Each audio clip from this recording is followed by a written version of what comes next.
இப்போ தமிழர்களுக்கும் ஒரு தனிநாடு அடையுதுன்னு வைங்களேன். தமிழ்நாடு அண்ட் தமிழ் ஈழம்ங்கிறது தான் தமிழர்களுடைய தேசிய நிலப்பரப்பு. இது மட்டும் ஒரு நாடாக இருக்குன்னு வச்சுக்கோங்களேன், தமிழ்நாடு எந்த லெவலுக்கு ஒரு பெரிய நாடா மாறும்னு கொஞ்சம் யோசிச்சுக்கோங்க. ஒரு காலத்துல இலங்கை தீவுல ஒரு குறிப்பிட்ட மக்கள் தான் வாழ்ந்தாங்க. அந்த குறிப்பிட்ட மக்களை அவன் தமிழன்னு சொல்ல மாட்டான், அவ்வளவுதானே ஒழிய. அவன் என்ன சொல்லுவான், இயக்கர் நாகர் அப்படிமா. இந்த இயக்கர் நாகருங்கிறது என்ன வார்த்தை? நாகருங்கிறதும் தமிழ் வார்த்தை, இயக்கருங்கிறதும் தமிழ் வார்த்தை. நாகர் கேள்விப்பட்டிருக்கா? தானே இயக்கர். நீங்க ஒரு அமேசான் காட்டுக்குள்ள போனா எப்படி ஒரு ஃபீல் இருக்குமோ அந்த மாதிரியான ஒரு ஃபீலை கொடுக்கக்கூடிய ஒரு அடர்ந்த ஒரு டிராபிக்கலான ஒரு காடுகள் நிறைஞ்ச இடம். ஒரு இன்டெலெக்சுவலான குரூப் வந்து பயன்படுத்திக் கொள்வதற்கான ஒரு மொழியாக மட்டுமே அவங்க அதை வச்சுக்கிட்டாங்க. அதை பொது தளத்துல மக்கள் பேசவே இல்லை சான்ஸ்கிரிட்ட. அதனாலதான் சான்ஸ்கிரிட்டை தாய்மொழியாக கொண்ட யாருமே உலகத்துல எப்பவுமே இல்லை. எல்லாரும் கன்வெர்ட் ஆயிட்டாங்கல்ல. இந்த மெஜாரிட்டி ஆஃப் த பாப்புலேஷன் வந்து புத்த மதத்துக்கு கன்வெர்ட் ஆயாச்சு சோழர்கள் போற டைம்ல. அப்ப அந்த டைம்ல புத்த மதத்துக்கு கன்வெர்ட் ஆன தமிழர்கள் இருக்காங்கல்ல, அவங்களாம் இன்னைக்கு சிங்களவர்களா இருக்காங்க. புத்தர் மட்டும் படிச்சாருன்னா அடங்க என்னடா பண்ணி வச்சிருக்கீங்கன்றாரு. அந்த அளவுக்கு ஒரு அருவருக்கத்தக்க ஒரு நூல் தான் மகாவம்சம். நீங்க எடுத்து படிச்சீங்கன்னா வாமிட் எடுத்துருவீங்க.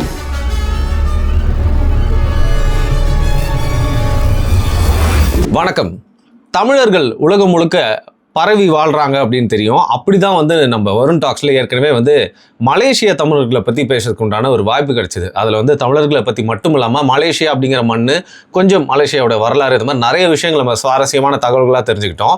ஆனால் ரொம்ப நாளாக வந்து பல பேர் கேட்டுட்டு இருக்கீங்க. இன்னைக்கு தான் இதை பற்றி பேசுறதுக்குன்னா வாய்ப்பு எனக்கு வந்து ஒரு தலைப்பில் அமைஞ்சிருக்கு. இலங்கையை பற்றியும், இலங்கையின் பூர்வ குடிகள் பற்றியும், இலங்கையில் இருக்கக்கூடிய தமிழர்கள், அங்கேயே வந்து ரொம்ப நாளாக வாழ்ந்துட்டு இருக்கவங்க, பின்னாளில் போனவங்க அப்படின்னு சொல்லிட்டு நிறைய விஷயங்கள் இருக்குது. இந்த மாதிரி சுவாரஸ்யமான தகவலை பாரி அவர்கிட்ட வந்து கேட்டு தெரிஞ்சுக்கலாம். வணக்கம். வணக்கம். நம்ம லெமுரியா இதை பற்றி பேசியிருந்தோம், குமரிக்கண்டம் பற்றி பேசணும். குமரிக்கண்டத்தை பற்றி பேசுகிறப்போ நீங்கள் சொல்லியிருந்தீங்க, இந்த ராமர் பாலம் அப்படின்னு சொல்லப்படுற, சில பேர் ஆடம்ஸ் பிரிட்ஜ்னு சொல்லப்படுற, அது வந்து இப்போதான் இப்படி இருக்கு. அப்போ ஃபர்ஸ்ட் வந்து லேண்டாவே வந்து கனெக்ட் ஆயிடுச்சு, நடந்தே கூட போயிருக்கலாம் அப்படின்னு சொல்லிட்டு. ஸோ பேசிக்லி இன்னைக்கு தான் ஒரு ஐலாண்டு. ஒரு காலகட்டத்தில் வந்து ஒரு கனெக்டட் இன்னொரு லேண்டா இருந்திருக்கலாம். பட் இப்போ அது ஒரு ஐலாண்டா இருக்கிறதுனால எனக்கு ஃபர்ஸ்ட் என்ன டவுட்னா, ஸோ பேசிக்லி வந்து ஒரு ஜியாகிரபிக்கலாவே அந்த ஐலாண்டு ஒரு மலையா? ஏன்னா மலையகம் அப்படிங்கிறது கரெக்டாக அந்த ஐலாண்டோட நடுவில் இருக்கு, மற்ற எல்லாமே கோஸ்டல் ரீஜன் தான். ஸோ பேசிக்லி ஒரு மலை தான் அந்த ஹோல் இலங்கையே வாது. அது ஒரு மலைன்னு சொல்ல முடியாது. நீங்க சொல்றது மாதிரி நடுப்பகுதி வந்து மேடு அதிகம், அப்புறம் கரையோரங்களில் வந்து கொஞ்சம் மேடு கம்மியாக இருக்குது. ஸோ அது ஒரு எந்த ஒரு லேண்ட் ஸ்ட்ரக்சருமே அப்படிதான். ஒரு நடுவில் இருக்கும்போது கொஞ்சம் மேடாக இருக்கும், அதை விட அந்த கடற்கரை ஓரப்பகுதிகள் வந்து கீழே இறங்கியிருக்கும். ஸோ அப்படிதான் நீங்கள் அதை பார்க்கணும். ஓகே. ஸோ பேசிக்லி அங்கே அந்த நடுப்பகுதி மலைப்பகுதியெலாம் வந்து பார்த்தீங்கன்னா கொஞ்சம் குளிர் இதுவாக இருக்குது. அப்புறம் யாழ்ப்பாணம் அந்த மாதிரி பகுதியெலாம் பார்த்தீங்கன்னா ஆல்மோஸ்ட் நம்ம தமிழ்நாடு நிறைய இருக்கும். நம்ம ஈழத்தமிழர் சார்ந்த விஷயங்களையும் தாண்டி இலங்கையை பற்றி நீங்கள் முதல்ல வந்து பார்த்த விஷயம், ஏன்னா இது வந்து ஒரு தனிஷா பொலிட்டிக்கலா ஹிஸ்டாரிக்கலா நம்ம நிறைய பேசுவோம். பட் இலங்கையை பத்தி உங்களுக்கு ஒரு என்ன பார்வை இருக்கு? அதாவது நான் இலங்கையை பத்தி நான் தெரிஞ்சுக்கிறதுல இருந்தே முதல்ல இருந்தே என்னோட அரசியல் சார்ந்த பார்வையில இருந்தா நான் பார்க்கவே தொடங்கினேன். அதுல வந்து என்ன அப்படின்னு பாத்தீங்கன்னா, இலங்கை வந்து இந்த சிங்களவர்களுடைய ஆட்சி கட்டுப்பாட்டுல இருக்கிறதுல அது வந்து அதோட முழு பொட்டன்ஷியல் அது என்னைக்குமே அடைய போறது கிடையாது, அடையவும் அடையாது. ஆனா பொட்டன்ஷியல்ல ஒரு லேண்டு தான் சொல்றீங்க. அது வந்து இலங்கை வந்து இயற்கை எழில் கொஞ்சக்கூடிய ஒரு நிலப்பரப்பு. ஆக்சுவலாக இலங்கையுடைய முக்கிய வருமானம் வந்து டூரிசம். ஏன்னா டூரிசத்திற்கான அளவெடுத்து செஞ்ச மாதிரியான ஒரு நிலப்பரப்பு தான். உங்களுக்கு உங்கள் வைல்ட் லைஃப் டூரிசம் போகணுமா, அங்கே வந்து அதோட அடர்ந்த காடுகள் வந்து உங்களுக்கு அமேசான் காடுகளுக்கு டஃப் கொடுக்கும். நீங்கள் ஒரு அமேசான் காட்டுக்குள்ளே போனால் எப்படி ஒரு ஃபீல் இருக்குமோ அந்த மாதிரியான ஒரு ஃபீலை கொடுக்கக்கூடிய ஒரு அடர்ந்த ஒரு டிராபிக்கலான ஒரு காடுகள் நிறைஞ்ச இடம். அப்போ நீங்கள் அந்த மாதிரி ரெசார்ட்ஸு, அது மாதிரி மலை சார்ந்த ரெசார்ட்ஸ், இந்த மாதிரியான ஒரு டூரிசமும் இலங்கையில் நல்ல ஒரு வருமானத்தை ஈட்டக்கூடியது. அதுக்கு அடுத்து வந்து பார்த்தீங்கன்னா பீச்சஸும் அதோட கடற்கரைகளும் வந்து பார்த்தீங்கன்னா உலக அளவில் நீங்கள் மால்தீவ்ஸ், ராமேஸ்வரம், இந்த மாதிரி நீங்கள் அந்த கடற்கரை சார்ந்த, அதுக்கப்புறம் அதுக்கு ஒரு கடல் சார்ந்த அந்த கோரல் ரீஃப் இதெல்லாமே இலங்கையில் சுற்றி கிடக்கு. அதோட அளவுக்கும் அது ஈடுணை இல்லாதது. அதுக்கப்புறம் நீங்கள் எந்த ஆங்கிளில் நீங்கள் டூரிசம் யோசிச்சிங்கனாலும் அது எல்லாத்துக்குமே இருக்கக்கூடிய, அதே போல் புராதன சின்னங்கள், பழைய கால மக்களுடைய வாழ்வியல் இடங்கள், எல்லாத்துக்குமே அது வந்து ஒரு ஃபுல் சாட்டிஸ்ஃபைடான ஒரு இடமா இருக்கும் இலங்கை. அதனால ஒரு இயற்கை வளம் இருக்கக்கூடிய நாடு, வரலாற்று வளம் பொருந்திய நாடு. அதுக்கு அடுத்து வந்து இன்னும் மக்களும் வந்து ரொம்ப அன்பாக பழகக்கூடிய நாடாகவும் தான் இலங்கை இருக்கும். அவங்களுக்குள்ள தான் அடிச்சுக்குவாங்க. இலங்கையில் இருக்கக்கூடிய சிங்களவர்களுக்கும் தமிழர்களுக்கும் தான் இன பிரச்சனைகள் அதிகமாக இருக்குமே ஒழிய, மித்தபடி தமிழனாக இல்லாமல் நீங்கள் இலங்கைக்கு வேற எவன் போனாலும் அங்கே ஹாஸ்பிட்டல் நல்லா இருக்குன்னு தான் சொல்லுவான். ரைட்டு, புரியுதா? ஆனால் தமிழர்கள் வரும்போது அவங்களுக்கு இயல்பாகவே ஒரு வெறுப்புணர்வு என்பது குழந்தையிலிருந்தே ஊட்டி வளர்க்கப்படுகிறது. அதற்கு அடிப்படை காரணம் அவர்களுடைய புத்த மதத்துல அவங்க சொல்லக்கூடிய விடயங்கள். அதுல அவங்க ஆரம்பத்திலிருந்தே மகாவம்சம் இந்த மாதிரியான இதுல வந்து பார்த்தீங்கன்னா தமிழர்களை அடிப்பதும் தமிழர்களை விரட்டுவதும் தமிழர்களை வந்து ஒரு கெட்டவங்கிற மாதிரியான ஒரு இன்டாக்ட்ரினேஷன் வந்து சின்ன வயசுல இருந்தே அவங்களுக்கு சொல்லிக் கொடுக்கப்படுறதுனால அந்த ஒரு உளவியல் அவங்களுக்கு சிங்களவர்களுக்கு இயல்பா வந்துருது. சரி, ஆனா அதெல்லாம் உண்மை வரலாறு கிடையாது. அதெல்லாம் பேசணும் பொலிட்டிக்கலா போயிடும். பட் அது உண்மை வரலாறு கிடையாது. ஒரு காலத்துல சிங்களவர்களும் தமிழர்களும் ஒன்றாகத்தான் வாழ்ந்தும் வந்திருக்கிறார்கள். அவங்களுக்குள்ள போர்கள் சண்டைகள்லாம் இருந்தாலும் சிங்கள படைகள் வந்து பாண்டியர்களுக்கு ரொம்ப நெருக்கம். சிங்களவர்களும் பாண்டியர்களும் சேர்ந்துக்கிட்டு சோழர்கள் அடிப்பாங்க. ஒரு அலைஸ் மாதிரி, ரீஜனல் அலைஸ்ல சிங்களர்களும் பாண்டியர்களும் நண்பர்கள், சோழர்களுக்கும் சிங்களவர்களுக்கும் ஆகாது. ஏன் அப்படின்னா பாண்டியர்களும் சிங்களவர்களும் நண்பர்களா இருக்கிறதுனாலயே சோழர்களுக்கும் சிங்களவர்களுக்கும் ஒத்து வராது. ஸோ இது இந்த மாதிரி தான் இருந்துச்சு வரலாறுல. ஆனா இப்ப எல்லா அந்த பழைய கால வரலாற்று நட்புகள் அதெல்லாமே போய் இன்னைக்கு வந்து சிங்களவர்கள்னாவே தமிழர்களுக்கு எதிரானவர்கள்ங்கிற அந்த உளவியலை வந்து மாறிடுச்சு ஆயிட்டாங்க. சரி, இப்போ அந்தமான் அதுக்கு காரணமும் வெளியில இருந்து வந்த ஒரு குறிப்பிட்ட குரூப் தான். அந்த அதெல்லாம் தான் சொல்ல ரொம்ப பொலிட்டிக்கலா போயிடும். அந்த கண்டி நாயக்கர் குரூப் இருக்குல்ல, அந்த குரூப் தான் வந்து எல்லாத்தையும் குழப்பிட்டு போயிடுச்சு. இல்ல, இப்போ நீங்க வந்து இலங்கை சம்பந்தப்பட்ட பொலிட்டிக்கலா நிறைய காணொலி பேசுறீங்க, எண்ணற்ற காணொலிகள் இருக்கு, வெவ்வேறு தலைப்புகள் நிகழ்வு பத்தி நீங்க நிறைய பேசிருக்கீங்க. ஸோ அதுல பேசாத விஷயங்களை பேசணும் தான் முக்கியமா. அந்தமான் எங்கேயோ இருக்கு, சரியா? ஆனா அது நம்ம நாட்டோட ஒரு பகுதி தான். இப்போ மால்டிவ்ஸ், மொரீஷியஸ் அதெல்லாம் வேற நாடாயிருச்சு, கொஞ்சம் தள்ளி இருக்கு அப்படிங்கிற கூட புரிஞ்சுக்கலாம். ஆனா இது பாருங்க, ஜஸ்ட் ராமேஸ்வரத்துல இருந்து ரொம்ப கிட்ட. இது எப்படிங்க நம்ம நாட்டோட ஒரு பகுதி ஆகாம போச்சு? ஏன்னா இப்ப பிரிட்டிஷ் தான் அங்கேயும் காலனைஸ் பண்ணி ஆண்டுட்டு இருந்தாங்க. இவ்வளவு பெரிய ஒருங்கிணைந்த இந்தியா ஆகுறப்போ இலங்கையும் நம்ம கூட இருந்துச்சுன்னா எல்லா வகையிலயும் நம்மளுக்கு ஒரு பெரிய விஷயமா இருக்கும்ல. அதுக்கு காரணம் என்னன்னா, இலங்கை எப்பவுமே தனியாகத்தான் பார்க்கப்பட்டது ஐரோப்பியர்கள். அப்படியா? ஆமா. ஏன்னா இந்தியாவோட இருக்கக்கூடிய வணிகமும் இலங்கையோட இருக்க வணிகமும் அவங்க பிரிச்சுதான் பார்த்தாங்க ஆரம்பத்துல இருந்தே. அதனாலதான் வந்துட்டு ஈஸ்ட் இந்தியா கம்பெனி நீங்க ஒன்று இருக்கும், இலங்கைக்கு அவன் ஒரு தனியா ஒரு இது அட்மினிஸ்ட்ரேஷன்லாம் தனியா தான். அவன் ஆரம்பத்துல இருந்தே அட்மினிஸ்ட்ரேஷன் வெள்ளைக்காரன் வந்து கவர் பண்ணான். இன்னொன்னு, வெள்ளைக்காரனுக்கு முன்னாடி டச்சு இவங்கெல்லாம் வந்து பாத்தீங்கன்னா கொஞ்சம் ரொம்ப ஸ்ட்ராங்கா கால் பதிச்சிட்டாங்க. ஸோ அந்த ஃபைட்லாம் இருந்தனால இது வந்து 2 நிர்வாகமாகவே இது பிரிஞ்சு போச்சு. சப்போஸ் இது ஒரே நிர்வாகம் அப்படின்னு ஏன் அப்படின்னா ஒரே நிர்வாகம் அப்படின்னா என்னால் பண்ண முடியலன்னா நடுவில் கடல் இருந்தனால. ஸோ கடல் அப்படிங்கும்போது அது கடல் கடந்து போற அந்த ஒரு டிஸ்டன்ஸுங்கிற வந்த உடனே அது தனி நிர்வாகம், இதை தனி நிர்வாகம்னு அவன் பிரிச்சுட்டான். ஸோ ஆனால் அதுக்கு முன்னாடி ஏன்னா பாண்டியர்கள் பல வாட்டி கைப்பற்றிருக்காங்க, சோழர்கள் கைப்பற்றிருக்காங்க, அப்பயும் ஒரு ஒருங்கிணைந்த நாடு ஆர்க்க முடியல இல்லையே. சோழர்கள்லாம் வந்து அதை கட்டுப்படுத்தி தானே வச்சு, ஒரு எக்ஸ்டென்ஷன் ஆஃப் சோழ பேரரசு காலகட்டத்தில் இலங்கை தீவு முழுமையா கட்டுப்பாட்டுக்குள்ள தான், சோழர்கள் கட்டுப்பாட்டுல தான் இருந்துச்சு, சோழர்களுடைய நிர்வாகத்துக்குள்ள தான் இருந்துச்சு. ஸோ நீங்க 200 வருஷம் இப்பதாங்க வந்து இலங்கை தனியா சுத்திக்கிட்டு இருக்கு. பாண்டியர்கள் வலுப்பெற்று இருந்த காலகட்டத்திலையும் இலங்கை வந்து பாண்டியர்கள் கட்டுப்பாட்டுல தான், சோழர்கள் வலுப்பெற்று இருந்த காலகட்டத்திலையும் இலங்கை வந்து சோழர்கள் கட்டுப்பாட்டுல தான். இவங்க 2 பேரும் பெருசா வலுப்பெற்ற ஒரு சாம்ராஜ்யம்னு உருவாக்குனாங்க. அப்ப எப்படி பாத்தீங்கன்னா நான் சொல்ல மதுரை மீட்ட சுந்தரபாண்டியன், அதுக்கப்புறம் இருக்கக்கூடிய மாரவர்மன், இந்த இவங்க காலகட்டத்திலையும் முழுமையா வந்து இலங்கை தீவு வந்து பாண்டியர்கள் கட்டுப்பாட்டுல. அதற்கு முன்னாடி சோழர்கள் ராஜராஜ சோழன், ராஜேந்திர சோழன் காலகட்டத்துல ஃபுல்லா கட்டுப்பாட்டுல வந்துச்சு. ஃபுல் கான்குவெஸ்ட் ஃபுல்லா கட்டுப்பாட்டுல தான் இருந்துச்சு. அதுக்கப்புறம் குலோத்துங்கன் வரைக்குமே கட்டுப்பாட்டுல தான் இருந்துச்சு. குலோத்துங்க சோழன் தான் இங்க உள்நாட்டு பிரச்சனைகள் கொஞ்சம் அதிகமா இருக்குன்னு சொல்லிட்டு அங்கிருந்து ராணுவத்தை வந்து இங்க ஷிஃப்ட் பண்றாப்புல, அதோட அந்த கண்ட்ரோல் போயிருச்சு. ஆனா இன்னைக்கு பாருங்க, அந்த ஸ்மால் பீஸ் ஆஃப் லேண்ட் மாதிரி தெரியும். இன்னைக்கு அந்த போர்ட் வைஸும் பார்த்தீங்கன்னா அது வந்து ஒரு பெரிய ரோல் ப்ளே பண்ணுது. இன்னைக்கு தூத்துக்குடி துறைமுகத்தால பெரிய ஒரு பிஸ்னஸ் பண்ண முடியாதுக்கு கொலம்போ வந்து ஒரு பெரிய காரணம். இன்னொன்று வேர்ல்ட் பாலிடிக்ஸில் ஜியோ பாலிட்டிக்கல் லெவலில் அது ஒரு பெரிய முக்கியமான இடம். அண்ட் ஷிப் ட்ரேட் ரூட்ல வந்து பார்த்தீங்கன்னா ரொம்ப தொட்டுட்டு போகிற அளவுக்கு, அதாவது ஈஸ்டையும் வெஸ்டையும் இணைக்கிற ஒரு இடம். நீங்கள் ஒரு விஷயம் பாருங்க, தமிழர்கள் ஒரு காலத்தில் ரொம்ப ஸ்ட்ராங்கான வணிகர்களாகவும் உலக வணிகர்கள் எல்லாம் தமிழ்நாட்டுக்கும் இந்த பகுதிகளுக்கும் வந்துட்டு போயிருக்காங்கிறது நம்ம வரலாறுல தெளிவாக பார்க்குறோம். இதற்கான அடிப்படை காரணம் என்ன அப்படின்னு பார்த்தீங்கன்னா, இலங்கைக்கும் தமிழ்நாட்டுக்கும் நடுவில் இருக்கக்கூடிய கேப் இருக்கு பார்த்தீங்கன்னா, அந்த கேப்ல அன்றைய காலகட்ட கப்பல்கள் போயிட்டு வரலாம். சரி, அன்னைக்கு இருந்த மரக்கப்பல்கள் இருக்குல்ல, பாய்மர கப்பல்கள்லாம் அந்த ஜலசந்தியின் மூலமாக கடந்து வர முடியும். இப்ப பிரச்சனை என்னன்னா, இன்னைக்கு இருக்கக்கூடிய பெரிய பெரிய கப்பல்களால தான் அந்த ஜலசந்தியை கடக்க முடியாது. இன்னைக்கு இருக்கக்கூடிய கப்பல்கள் வந்து கொஞ்சம் அடி கீழே அதிகமா இருக்கனால அதுங்க வந்து அந்த வெயிட்டுக்கு வந்து டெப்த் பத்தாது. ஸோ இப்போ இருக்கிற கப்பல்களால தான் அதுகளை வந்து இந்த பகுதியை கடக்க முடியாது. ஸோ அன்னைக்கு அந்த காலத்துல பாய்மர கப்பல்கள் இருந்த காலகட்டத்துல இந்த ஜலசந்தி வந்து முழுமையாக பயன்படுத்தப்பட்டு கொண்டிருந்த ஜலசந்தி, ஆக்டிவா இருந்த ஒரு ஜலசந்தி. அப்ப நீங்க புரிஞ்சுக்கணும், இந்த தமிழர் நிலப்பரப்புல எவ்வளவு வணிகம் நடந்திருக்கும், எவ்வளவு பொருளாதாரம் குமிஞ்சிருக்கும், இதை நீங்க பார்க்கணும். காரணம் என்னன்னா, ஈஸ்டையும் வெஸ்டையும் கனெக்ட் பண்ற பாதைக்கு நடுவுல இருக்கக்கூடிய ஒரே பாதை நம்ம தான்.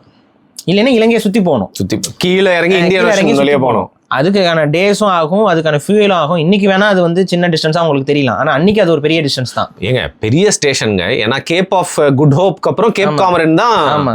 அப்ப நம்ம இங்க என்ன பண்றாங்கன்னா, அந்த இடைப்பட்ட பாதையை தமிழர்கள் தான் கண்ட்ரோல் பண்ணிட்டு இருந்தது. அப்ப அந்த இடத்துல எவ்வளவு வருமானம் வந்து நமக்கு சேர்ந்துட்டு இருந்திருக்கும்னு பாருங்க. இப்படிதான் இருந்துச்சு. இன்னைக்கும் பாத்தீங்கன்னா தமிழர்களுக்குன்னு ஒரு நாடு அடையாமல் இருக்கிறதுக்கான அடிப்படை காரணமும், இப்ப நீங்க நல்லா பாருங்க, தமிழர் நிலப்பரப்பா, தமிழ்நாடு இருக்கா, ஈழம் இருக்கா? இப்ப தமிழர்களுக்கும் ஒரு தனி நாடு அடையுதுன்னு வைங்களேன். தமிழ்நாடு அண்ட் தமிழ் ஈழம்ங்கிறது தான் தமிழர்களுடைய தேசிய நிலப்பரப்பு.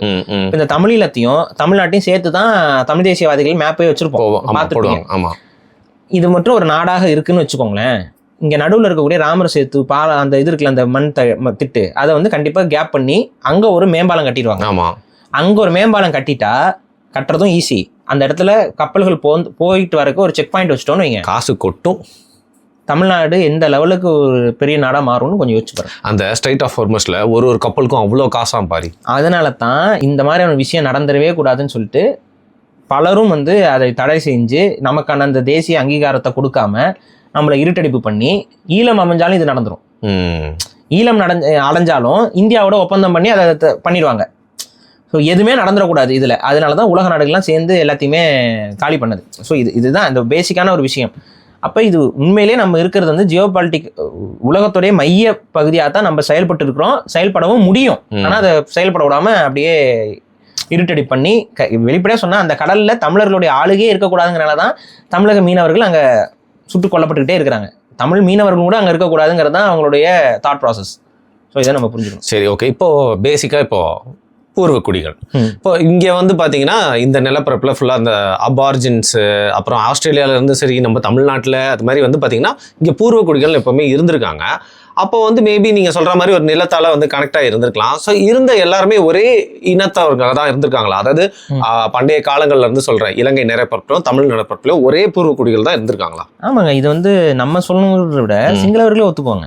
ஒரு காலத்தில் இலங்கை தீவில் ஒரு குறிப்பிட்ட மக்கள் தான் வாழ்ந்தாங்க. அந்த குறிப்பிட்ட மக்களை அவன் தமிழன்னு சொல்ல மாட்டான், அவ்வளோதானே ஒழிய. அவன் என்ன சொல்லுவான், இயக்கர் நாகர் அப்படிமா. இந்த இயக்கர் நாகருங்கிறது என்ன வார்த்தை? நாகருங்கிறதும் தமிழ் வார்த்தை, இயக்கருங்கிறதும் தமிழ் வார்த்தை. நாகர் கேள்விப்பட்டிருக்காதானே? இயக்கருங்கிறது விவசாயம் செஞ்சவங்க, வேற ஒன்றும் இல்லை.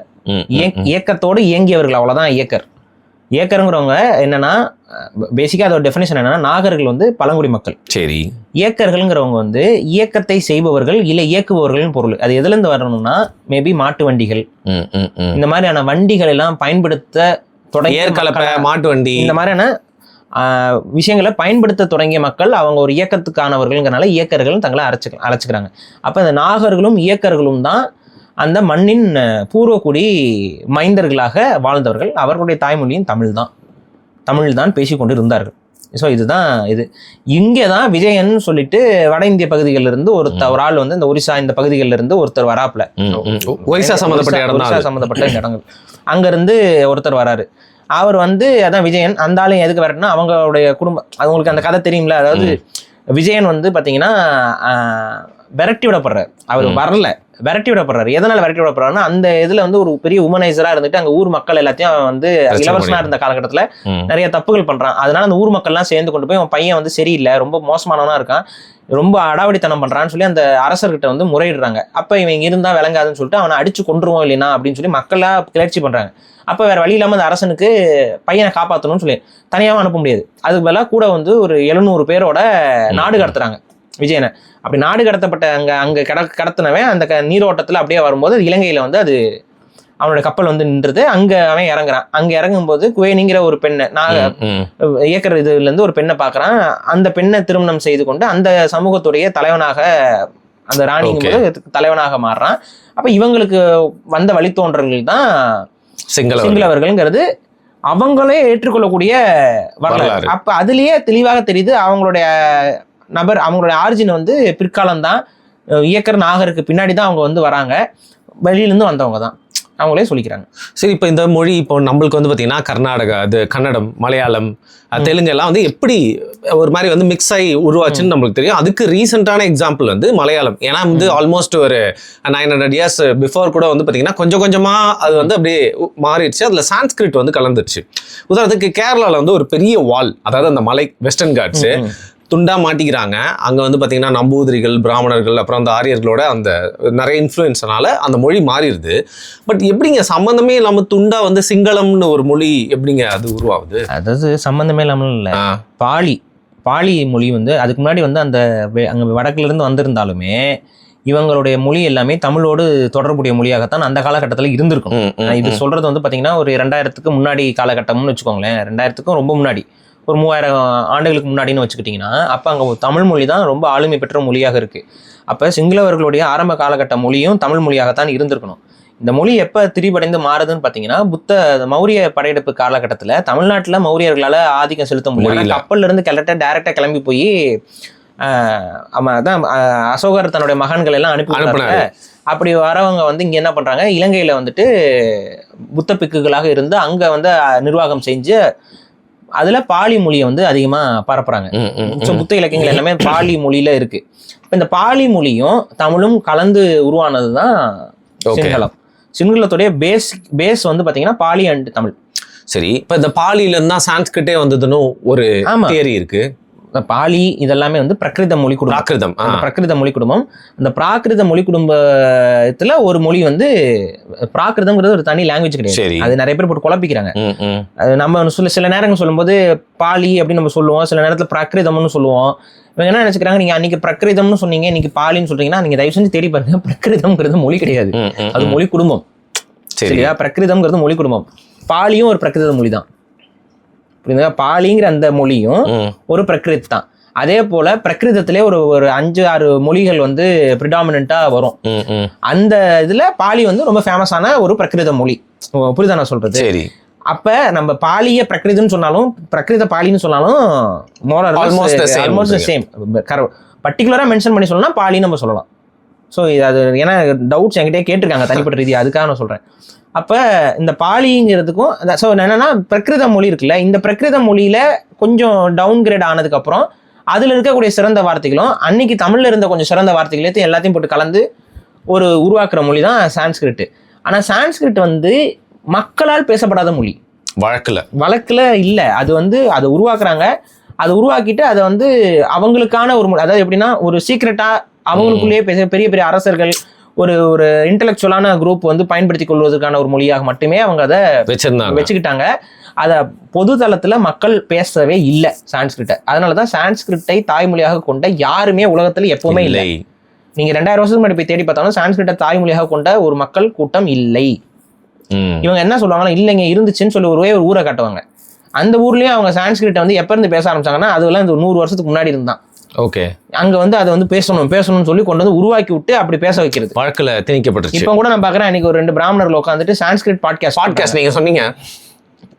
ஏன்னா அவங்க எப்படி ஹீப்ரு மொழியை வந்து எப்படி அங்க யூதர்கள் உருவாக்குனாங்களோ அதே போல இவங்க வந்து இங்க வந்துட்டு சான்ஸ்கிரிட் மொழியை வந்து நாங்க வந்து அது தேவ பாஷை, அதை நம்ம வந்து உருவாக்குறோம்னு சொல்லிட்டு அப்படி பண்ணிட்டு இருக்காங்க. ரைட்டு. ஸோ பேசிக் அராமிக் வேறையோ ஹீப்ரு வேறையோ அந்த மாதிரி தான் இருக்கு. ஸோ இதே நம்ம ஆமா, அது ஏன் சொல்றோம்னா, இயேசுநாதருடைய மொழி வந்து அராமிக் மொழி, அதுக்கும் ஹீப்ருக்கும் சம்மந்தம் கிடையாது.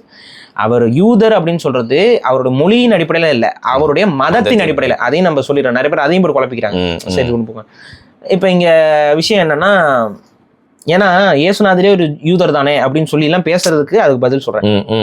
இங்க வந்து பாத்தீங்கன்னா, அப்ப சிங்களம்ங்கிறதோடைய ஆரிஜின் வந்து பாத்தீங்கன்னா ஸ்பெசிஃபிக்கா பாலியும் தமிழும் கலந்து உருவான மொழி தான் சிங்களம். அந்த இன்ஃப்ளூயன்ஸ் இருக்குமா அந்த மொழியில? இருக்கும் அப்படிதான் இருக்கு. இன்னும் தமிழ் வார்த்தைகளும் நிறைய சிங்களத்துல இருக்கு. ரைட்டு. அதெல்லாம் ஆய்வு பண்ணுவோம், ஆய்வும் இருக்கு நிறைய. ரைட். இருக்கு, எத்திமாலஜிலாம் இருக்கு. இப்படி ஒரு மொழி மூலியமா ஒரு இனம் அப்படிங்கிற மாதிரி உருவாயிட்டாங்க. இப்ப இந்த சிங்களவர்களுக்கும் தமிழர்களுக்கும் நேரடியா பெரிய அளவு பகையெல்லாம் இல்ல. இயற்கையா 2 வெவ்வேறு இனங்களுக்குள்ள என்ன பகை இருக்குமோ அந்த பகை தான். போர், சாதாரண சண்டை, அவங்க பண்ணணும், இனப்படுகொலை பண்ணணும், இவங்களை முழுமையா அழிச்சிடணுங்கிற பகை அந்த அளவுக்கு ரொம்ப டீப்பா இல்லவே இல்லை. ஆனா இங்க என்ன நடக்குதுன்னு பாத்தீங்கன்னா, இந்த மகாவம்சம்ங்கிறது வந்து பாத்தீங்கன்னா ஒரு காலகாலமா மாற்றி எழுதப்பட்ட ஒரு நூல். அப்கிரேட் பண்ணிட்டே இருப்பாங்க. அவங்களுக்கு தேவைக்கு தகுந்த மாதிரி உள்ள இன்புட்ஸ் ஆட் ஆகிட்டே இருக்கும். இதுல நீங்க மகாவம்சத்தை எடுத்து படிச்சீங்கன்னா தமிழ் வெறுப்பு அதிகமா இருக்கும். அதில் இந்த தமிழ் குழந்தைகளை வந்து கருவுல இருந்தே எடுத்து போட்டு கொல்லணும், இந்த மாதிரியான கருவழி கலைக்கிறது, இந்த மாதிரியான விஷயங்கள் எல்லாமே மகாவம்சத்திலே இருக்கு. அப்ப இதை படிக்கிற ஆளுக தான் அவங்க கையில அதிகாரம் வரும்போது, ஆயுதம் வரும்போது இதே வேலையை பண்றானுங்க. புரியுதா? அதே போல கற்பழிக்கணும், இது எல்லாமே மகாவம்சத்துல இருக்கு. ஆக்சுவலா மகாவம்சம் வந்து ஒரு புத்த மதத்துக்கான ஒரு நூல் தான். ஆனா அதை படிச்சீங்கன்னா அது புத்த மதத்துக்கான நூலாக எவனுமே ஏத்துக்க மாட்டான். அது டோட்டலி எதிரா இருக்கும் இல்ல? அதாவது புத்தர் மட்டும் படிச்சாருன்னா அடங்க என்னடா பண்ணி வச்சிருக்கீங்கன்றாரு. அந்த அளவுக்கு ஒரு அருவருக்கத்தக்க ஒரு நூல் தான் மகாவம்சம். நீங்க எடுத்து படிச்சீங்கன்னா வாமிட் எடுத்துருவீங்க. அவ்வளோ தப்பு. எப்படி ஒரு புக்கை வந்து இவ்வளோ ஹாரிஃபிக்கான ஒரு விஷயத்த சொல்லி கொடுக்கும் அப்படிங்கிற பார்வை தான் உங்களுக்கு மகாவம்சத்தை படிச்சா வரும்.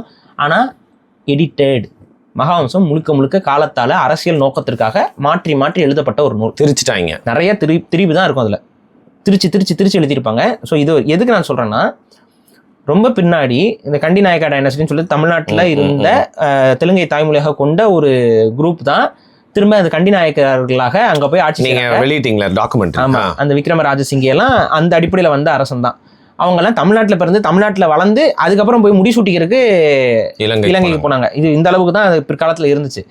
இந்த காலகட்டம் அப்படின்னு இவங்களோட இந்த கண்டி நாயக்கா டைனாசிட்டி இதெல்லாம் நீங்க எடுத்து பார்த்தீங்க அப்படின்னா இந்த காலகட்டத்திலையுமே மகாவம்சம் திரித்து எழுதப்பட்டிருக்கு. இதுல வெளியில இருந்து வந்த மூணாவது ஒருத்தன் வெளியில வராங்க. ஆல்ரெடி 2 பேர் இருக்கிறாங்க ஒரு ரூம்ல. சிங்களமா தமிழ் ஆளுக்கு இருக்காங்க. நான் சொல்றது ஆல்ரெடி இப்ப டைரக்டா வர வேணாம். சும்மா ரூம்ல இருக்காங்க. ஒரு ஃபார் எக்ஸாம்பிள் நீங்க காலேஜ் பசங்க ஒரு ரூம்ல இருக்காங்க, நீங்களும் உங்க ஃப்ரெண்டும் இருக்கீங்க. உங்களுக்குள்ள சில டிஸ்அக்ரிமெண்ட்ஸ் இருக்கும். அவன் வந்து அழுக்கு துணி அங்க போடுறான், இது பண்றான், அந்த டிஸ்அக்ரிமெண்ட் இருக்கு. இப்ப மூணாவதா ஒருத்தன் வரான். அந்த மூணாவது வரவன் வந்து உங்ககிட்டயும் கேட்கல, இவர்கிட்டயும் கேட்கல, உங்க காலேஜ்ல இருக்க ஒரு டீனுக்கு வேண்டப்பட்டவன். அவன் என்ன பண்றான், நீ போய் அங்க அந்த ரூம்ல இருந்துக்கோங்கிறான். உங்க 2 பேருக்கும் அவன் வரது பிடிக்கல. சரி, இங்க வரான். இப்ப இதுல வந்து பாத்தீங்கன்னா நீங்க கொஞ்சம் இன்டெலெக்சுவலான ஆளு, அவன் வந்து பாத்தீங்கன்னா கொஞ்சம் முரடன், உங்க ஃப்ரெண்டு. இந்த மூணாவது வரவன் என்ன பண்றான், இந்த முரடனை நம்ம பக்கம் வச்சுக்கணும். அப்பதான் மசில் பவர் இருக்கும். அப்பதான் வந்து வருணை வந்து போட்டு இது பண்ணலாம், பிரச்சனை பண்ணலாம், வருண் அப்பதான் டாமினேட் பண்ணலாம்னு அவன் முடிவு பண்றான். ஸோ அவன் கூட க்ளோஸ் ஆகிறதுக்கு என்ன பண்றான், அவனுக்கு பிடிச்ச மாதிரியே ட்ரெஸ் பண்ணிக்கிறான், அவனுக்கு பிடிச்ச மாதிரியே அவன் கூட பேசிக்கிறான், அவன் கூடயே கொஞ்சம் தன்னை ரிலேட் பண்ணிக்கிறான். ஒரு லெவலுக்கு மேல என்ன பண்றான், இப்ப அவன் வந்து ஒரு ரிலிஜன், நீங்க ஒரு ரிலிஜன் வைங்களேன், அவன் ரிலிஜன் மேல தனக்கு இன்ட்ரெஸ்ட் இருக்க மாதிரி சொல்லி அவன் ரிலிஜனுக்கே அவன் கன்வெர்ட் ஆகிக்கிறான்.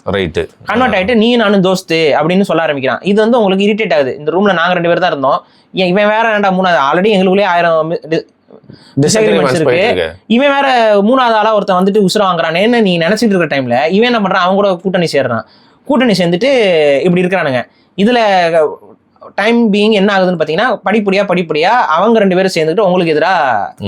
ஸோ இதை அதுல வந்து அந்த கொஞ்சம் அறிவு அதிகமா இல்லாத உங்க ரூம்மேட்டுக்கு வந்து அவன் ஈஸியா மேனிபுலேட் பண்றான். மேனிபுலேட் பண்றதுக்கு எக்ஸாம்பிள்னா அவன் தான் அழுக்கு துணிலாம் இது பண்றான். பாரு நீ அழுக்கு துணி தான் வச்சிருக்க, அவன் பாரு டீசெண்டா வச்சுட்டு இருக்கான், நல்ல துணியா வச்சிருக்கான், அதையும் பாரு அவன் வந்து நீட்டா மடிச்சு வச்சிருக்கான், அவனை இரிட்டேட் பண்றான். அவன் நீ துணியை மடிக்க மாட்டேங்கிறனால அவன் கண்ணு முன்னாடி துணியை மடிச்சு காமிச்சு இரிட்டேட் பண்றான். எக்ஸாமுக்கு நீ படிக்கிறது இல்லை, அவன் உட்காந்து படிச்சுட்டு இருக்கான் பாரு. இப்படிலாம் பண்ணா அப்புறம் இந்த ரூம்லயே இன்டெலெக்சுவலா அவன் தான் இருப்பான், அவன் பேச்சை கேட்கற மாதிரி ஆயிரும், அவன்கிட்ட ஹெல்ப் கேட்கற மாதிரி ஆயிரும்.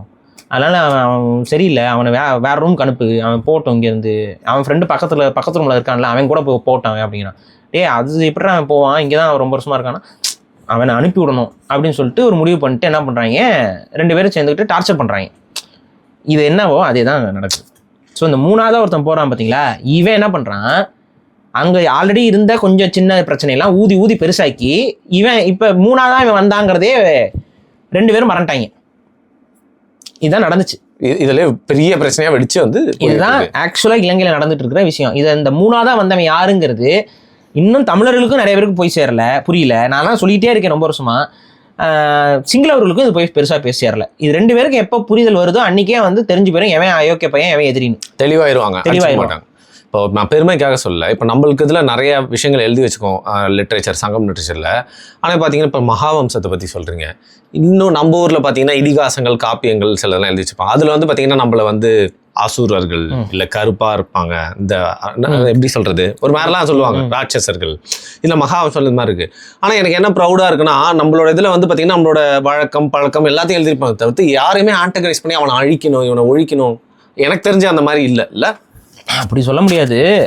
நம்மளும் போர் நடந்ததை வந்து டாக்குமெண்ட் பண்ணிருப்பாங்க இல்லைங்க. பேசிக்கா எப்பவுமே வந்து வரலாறு என்பது வெற்றி பெறுபவர்களால் எழுதப்படுது. நம்ம சில இடங்கள்ல தோத்துருக்கோம், தோத்த வரலாறு நம்ம தலையில நிக்குது, அவ்வளவுதான். ஸோ நம்ம வெற்றி பெற டைம்ல நம்ம வந்து நம்மளை வந்து பாயிண்ட் அவுட் பண்ணி தான் நம்ம எழுதியிருப்போம். ஸோ இது வந்து ஒரு பேசிக்கான ஒரு ஹியூமன் நேச்சர். ஆனால் தமிழர்கள் ஒரு பக்குவமான ஒரு இனம். நம்மளுடைய வெற்றிகளை வந்து நம்ம ஒரு அறத்தின் அடிப்படையில் அந்த வெற்றி அடையிறோமாங்கிறதா நம்ம எப்பவுமே பார்த்து எந்த இனத்தையும் போய் அழிக்கணும் அந்த மாதிரி நம்ம வந்து ஒரு ஜெனோசைடல் குரூப்பா என்னைக்குமே நடந்துகிட்டு கிடையாது. அதான் கேக்குறேன். நமக்கு தேவையான நேரத்துல போர் செய்யவும் தயாரா இருந்திருக்கோம். கடல் கடந்து போயும் கூட போர் செஞ்சிருக்கோம். ஆனா அங்க போர் செஞ்சுட்டு அங்க இருக்க மக்களை நம்ம எராடிகேட் பண்ணல. அவங்க கிட்ட நம்மளோட கல்ச்சரை வந்து போய் டாமினேட் பண்ணி திணிக்கல. அவங்களா விருப்பப்பட்டு அந்த கல்ச்சருக்குள்ள வராங்கன்னா அக்செப்ட் பண்ணி நம்ம பரப்பியிருக்கோமே ஒழிய போய் திணிக்கிற வேலையை நம்ம பண்ணதே இல்லை. அதனால தான் தமிழர்கள் எங்கெங்கெல்லாம் போனாங்களோ அங்கங்க இருந்துலாம் அவங்களோட இன்ஃப்ளூயன்ஸ் நம்ம வாங்கியிருப்போம், நம்ம இன்ஃப்ளூயன்ஸ் அவங்க வாங்கியிருப்பாங்க. ஆனா எராடிகேஷன் நடந்திருக்காது. கல்ச்சுரல் எராடிகேஷனோ எத்திக்கல் எராடிகேஷனோ எங்கேயுமே நம்ம பண்ணதே கிடையாது. அதனாலதான் தமிழ்நாட்டில் இத்தனை பழங்குடி மக்கள் இன்னைக்கு வரைக்கும் இருக்காங்க. மற்ற நாடுகள்ல நீங்க போய் பாருங்க, பழங்குடி மக்கள் பெரிய இன்னைக்கு வரைக்கும் நம்ம காடுகள்ல இந்த பழங்குடி மக்கள் அந்த பழங்குடி மக்கள் வட இந்தியால இருந்து வந்த பழங்குடி மக்கள்லாம் காட்டுக்குள்ள ஏறி உட்காந்துருக்காங்கல்ல. காரணம் என்ன? நம்ம அலோவ் பண்ணியிருக்கோம். நம்ம வந்து யாரையுமே அப்படி வந்து ஒரு வெறுத்து ஒதுக்குற கூட்டம் கிடையாது. இன்னைக்கு நம்ம அலோவ் பண்ணிட்டு இருக்கிறதும் இந்த ஒரு காரணத்தினாலதான். ஆனா பட் சம்டைம்ஸ் ஒரு பாசிட்டிவான விஷயம் கூட நமக்கு நெகட்டிவாக மாறலாம். அதையும் நம்ம மனசுல வச்சுக்கணும். அதுக்கு கொஞ்சம் அவேரா இருக்கணும். அதுக்காக அலோவ் பண்ணக்கூடாது இல்லை, அலோவ் பண்றவங்க இங்கே தங்கிராம இருக்கிறதுனாச்சும் நம்ம வழிவகைகளை செய்யணும். சரி, இப்போ ஈழத்தமிழர்களை பத்தி வந்து கேட்கலாம், இல்ல வந்து மண்ணின் மைந்தர்களான அங்க இலங்கையிலேயே ரொம்ப பூர்வக்குடிகளா இருக்கக்கூடிய தமிழர்கள் பத்தி பேசலாம். அதாங்க ஈழத்தமிழர். அதான் ஈழத்தமிழர். இல்ல நிறைய பேர் புரியாதுல்ல, அதனால சொல்றேன் நான். ஈழத்தமிழர்னா மண்ணின் மைந்தர்கள், மலையக தமிழர்கள் தான் தமிழ்நாட்டுக்கு போனோம். அதனாலதான் தனித்தனியா பேசலாம்னு சொல்லிட்டு. ஸோ பேசிக்கலி அவங்க அங்கேயே இருக்காங்க, தொன்று தொட்டு 1000 காலமா அங்கேயே இருக்காங்க. நம்ம எப்படிங்க அந்த உறவுங்கிறது, இந்த பொண்ணு கொடுத்து பொண்ணு எடுக்கிறது வியாபாரம் மட்டும் இல்லாம அதை தாண்டி எப்படி வந்து இருந்தது? ஏன்னா இப்போ வந்து இந்த சுதந்திரத்துக்கு அப்புறம், இந்த பிரச்சனைக்கு அப்புறம் நிறைய விஷயம் கட் ஆகி வேற மாதிரி உறவுகள் இருந்தாலும் பழைய மாதிரி உறவுகள் இல்லை. பட் ஃபர்ஸ்ட்லாம் இன்னும் நல்லா ஸ்ட்ராங்கா இருந்திருக்கும்ல. இருக்காது இல்லையா? ஏன்னா நீங்க இன்னைக்கு இருக்கிற காலம் வேற, அன்னைக்கு இருந்த காலம் வேற. நீங்க அன்னைக்கு இப்ப பேசிக்கா பாருங்களேன், இப்போ உங்க தாத்தா காலகட்டத்திலயோ உங்களுடைய பாட்டனார் காலகட்டத்திலயோ எங்க இருந்து பொண்ணு எடுத்திருப்பாங்க? பக்கத்து ஊர்ல இருந்தா பொண்ணு எடுத்திருப்பாங்க. ஈஸியா இருக்கும். அப்ப அதுதான் அங்க டிராவலிங் டிஸ்டன்ஸ், ஒரு நல்லது கெட்டதுனா போக வர முடியும். ஸோ சுற்றத்தின் அடிப்படையில தான் பொண்ணு கொடுத்து பொண்ணு எடுக்கிறது. ஸோ இந்த மேரேஜுவல் பேக்ட்ஸ் எல்லாம் வந்து பெரிய அளவு ஸ்ட்ராங்கா இருந்துச்சான்லாம் நம்ம உறுதிப்பட சொல்ல முடியாது. அதன் காரணமாகத்தான் கல்ச்சுரல் டிஃபரன்ஸே கொஞ்சம் இருக்கு. ஈழத்தமிழர்களுக்கும் தமிழ்நாட்டு தமிழர்களுக்கும் கல்ச்சுரல் டிஃபரன்சஸ் நீங்க பார்க்க முடியும். And what are you seeing as cultural difference? அது மாதிரி என்னென்ன விஷயம்? இப்போ நம்ம வீட்ல எல்லாம் வந்துட்டு நம்மளுடைய ஃபேமிலி ஸ்ட்ரக்சர் எப்படி இருக்குன்னு பார்த்தீங்கன்னா, கல்யாணம் ஆன உடனே ஒய்ஃப் யார் வீட்டுக்கு வருவா? நம்ம மாமியாரோட வீட்டுக்கு வருவாங்க. கரெக்டா? ஆனா அது அங்க அப்படியே உல்டாவா இருக்கும் அங்க. ஆமா, அங்க ஏன்னா அது புத்த மதத்துடைய இன்ஃப்ளூயன்ஸ் வந்து கொஞ்சம் அங்க. இலங்கையை பொறுத்த வரைக்குங்க, நான் சரி அது கொஞ்சம் பேசிக்கா போவோம். ஸோ இப்போ என்னன்னா, ஒரே பழங்குடி மக்களா வாழ்றாங்க. இங்க நடுவுல கடல் வந்து பிரிச்சிருது. ஸோ இப்போ இங்க பிரிஞ்சிடுறாங்க. ஸோ இப்படி இருக்கா, இதுல வந்துட்டு அப்புறம் இந்த சிங்களமே அதெல்லாம் உள்ள வர்றது, இந்த அவங்களோட ஆரிஜின்ஸ் இதெல்லாம் நடக்குது. அப்ப தமிழர்களுக்கும் அவங்களுக்கும் கொஞ்சம் பிரச்சனைகள்லாம் நடக்கு. இதுல நீங்க நோட் பண்ணீங்கன்னா ஹிஸ்டரியில எப்பப்பெல்லாம் தமிழ்நாட்டில் தமிழர்கள் ஆட்சி நடக்குதோ அப்பப்பெல்லாம் ஈழத்திலும் தமிழர்களுடைய ஆட்சி நடக்கும். சரி, எப்பெல்லாம் தமிழ்நாட்டுல ஆட்சி தமிழர்கள் கையில இல்லையோ அப்பெல்லாம் ஈழம் வந்து சிங்கள டேக் ஓவர் பண்ணிடுவான். இது வரலாறுல 2000 வருஷ வரலாறுல இது அப்படியே மாத்தி அப்படியேதான் இருக்கு. எப்ப இங்க தமிழ்நாட்டுல தமிழர் ஆட்சி இருக்கோ அன்னைக்கு வந்து ஈழத்திலும் தமிழர்களோட ஆட்சி வந்துடும். அப்ப அதுக்கான பொருள் என்னன்னா, இவங்களுக்குள்ள அந்த போருக்காக ஒரு ஒரு மாரல் சப்போர்ட், ஒரு பிரதர்லி சப்போர்ட் வந்து என்னைக்குமே தமிழ்நாட்டுக்கிட்ட இருந்து இருந்திருக்கு. ஸோ தமிழ்நாடு தமிழர் கையில் இல்லைன்னா ஈழமும் தமிழர் கையில் கிடையாது. 2026 நான் புரிஞ்சுக்கிறேன் இந்த எக்ஸாம்பிள். புரியுதா? ஸோ தமிழ்நாடு என்னைக்குமே தமிழர் கைக்கு வரணும். ஸோ இது வந்து நம்ம ஒரே பார்வை. அப்ப இது வந்து வரலாறுல நம்ம பார்க்கும்போது அப்படியே நடக்குது. இதுக்கு எக்ஸப்ஷனே கடவுள் இல்லை. நாமளும் பார்ப்போம். சரி, இப்போ சோழர் பேரரசு தமிழ்நாட்டு ஆட்சி செய்து அப்போ பார்த்தா அங்கே வந்து டாமினண்டா ஈழத்துலையும் இருப்பாங்க. அதே மாதிரி தான் எல்லா பாண்டியர்களும்னா அங்கே ஒன்று நடக்கும். இங்கே தமிழர்கள் ஆட்சி இருக்கும்போது அங்கே யாழ் பேரரசு இப்படி இது எல்லா ஆட்சியும் வந்து பார்த்தீங்கன்னா நட்பு ஆட்சிகளாகவே இருக்கும். இப்போ யாழ் பேரரசுலாம் பாண்டியர்களோட நட்பு சக்திகளாக இருப்பாங்க. அவங்க பாண்டியர்களுடைய வம்சாவளி தான் யாழ் பேரரசு அரசர்கள்லாம். அப்ப இந்த ஒரு பந்தம் என்பது இருக்கு. இப்ப இந்த பந்தங்கள் இருந்தப்ப கண்டிப்பா இந்த அரச குடும்பங்களுக்குள்ள பொண்ணு எடுத்திருக்கிறது இந்த மரபு என்பது இருந்திருக்கும். அது நம்ம இல்லைன்னு சொல்லல. ஆனா சாமானிய மக்கள் அவ்வாறு பொண்ணு எடுத்துக்கிட்டு இருந்தாங்களா அப்படிங்கிறது வந்து கொஞ்சம் டவுட் தான். ஏன்னா கண்டிப்பா இங்க இருந்து கடல் கடந்து போறதெல்லாம் மெர்ச்சன்ட் கம்யூனிட்டி தான் அதிகமா போயிட்டு இருந்தாங்க. நகரத்தாரு இவங்க தான் போயிட்டு வந்திருந்தாங்க. கண்டிப்பா இவங்களுக்குள்ள அந்த மன உறவுகள் இதெல்லாம் ஏற்பட்டிருக்கலாம். இப்ப போகும்போது காதல் ஏற்படும், அப்ப இந்த கல்யாணம் பண்றது, இந்த மாதிரியான விஷயங்கள் வந்து கொஞ்சம் நடந்திருக்கலாம்.